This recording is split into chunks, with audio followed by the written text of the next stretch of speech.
Hello and welcome to The Real Deal. Now, some sports people transcend their field to become cultural icons. One was the son of a Spanish farmer who changed the fortunes of European golf altogether. Thanks, Joe. Golf. His name was Seve, and here's the trailer. Said he had a lot of imagination.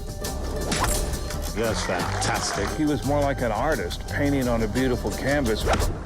Touch of class, baby. Touch of class. Touch of class. So there's a trailer for Seve, a documentary about this golfer who I know nothing about, Yes. other than you prompting me with the name Seve. Joe, what is this documentary all about? Well, firstly, I'd just like to, on behalf of the viewers as well, compliment you on your new voice. Oh, thanks. I'm a big fan of the new sound. My Mariella Froster up there. Yeah, we've gone sort of a bit husky and a bit sultry on the For reel you today. guys at home. Yeah. Right. Basically, Seve Ballesteros is an iconic Spanish golfer. Now, why he's important to golf is because golf is traditionally a sport for posh folk, and you've got to have money to buy all the clubs and all that sort of thing, and be members of a course if you're going to get any good. Seve was the son of a Spanish farmer. Him and all his brothers played golf, and his first golf club was a stick with the head of a golf club tied to it, and he used to play on the beach. Really? Is that not like some urban myth? No, it's true. Well, according to the film, this is true as well. Okay. And there is also archive footage in the film where he says that's the case. And here's the problem. The film it's two different films. One is a Senna-style documentary using archive footage about this very iconic sports figure. The other is a very odd, straight-to-TV, saccharine piece of nonsense.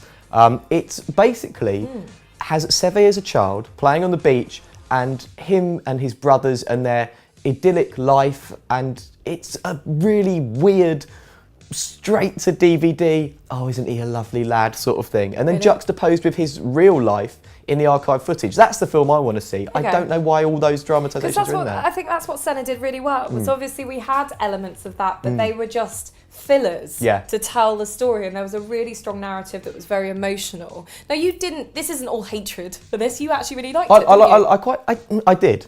I liked the documentary that was in there. Every time it went back to the dramatisations, I thought, oh, I have to sit through another 10 minutes of this just nonsense. I feel the film was quite skewed towards showing him in a favourable light. Now, I'm not saying he was a bad guy. I certainly don't think he was. He's incredibly charismatic, but he wasn't very three-dimensional in this. For example, there's a bit where he talks about getting appearance fees and how he feels he deserves appearance fees. And he that's business. I'm sorry, anyone that's in the sporting world at the moment, we know about endorsements. Why is that a negative? Well, because he quite sort of pig-headedly says, oh, I've given everything to golf. I've given everything to golf. What has golf given me back? It's like, made you a millionaire. So that's what it's done. And that was really glossed over. And there's also a bit where he's picking a Ryder Cup team as a captain. Right. Ryder Cup is where the Europeans take on the Americans at golf every year. And he was the captain, and he drops a few of his friends and colleagues, and he's asked in the press conference, did you find that hard? And he says, no, not really, they weren't good enough. And that's what I want to focus on, those other aspects of his character. So where he's quite cutthroat, and where we see, because we saw with Senna, there was a lot of people that loved Senna, but he was tough, he was a tough cookie at the same time, and I think that's what made that film really engaging and fun. Now, I'm someone that doesn't know a lot about sports people, as such. I love film, I don't love sport, but I'm always interested to find about people's stories. So is this something that could educate me? There's an interesting story in there, and the end is incredibly powerful. I'm not giving anything away by saying this, but we know that a couple of years ago, Seve Ballesteros sadly died of a brain tumour, which he'd been struggling with for a while. And the end of the film focuses on Europe's victory in the Ryder Cup after his death. Which is incredible. It's an iconic sporting moment of this century, it really is. And it has personal interviews with his friends and colleagues, and Europe going on to, in an unlikely fashion, win a Ryder Cup which they were losing, and written in the sky by a biplane is "Do it for Seve." It's incredibly powerful. Everyone I was in the screening with cried. Now, and that's journalists. Yes, exactly. Wow, yeah. That's a big thing if a load of journalists cry. And if you'd have told me, sort of halfway through the film, when I was watching one of those horrible chocolate box dramatisations of his life, there's no way. The only way I'm going to cry in this film is if it carries on much longer. Yeah. But that ending is incredibly powerful. So why couldn't we just have the archive footage documentary the whole way through and leave the naff TV movie stuff?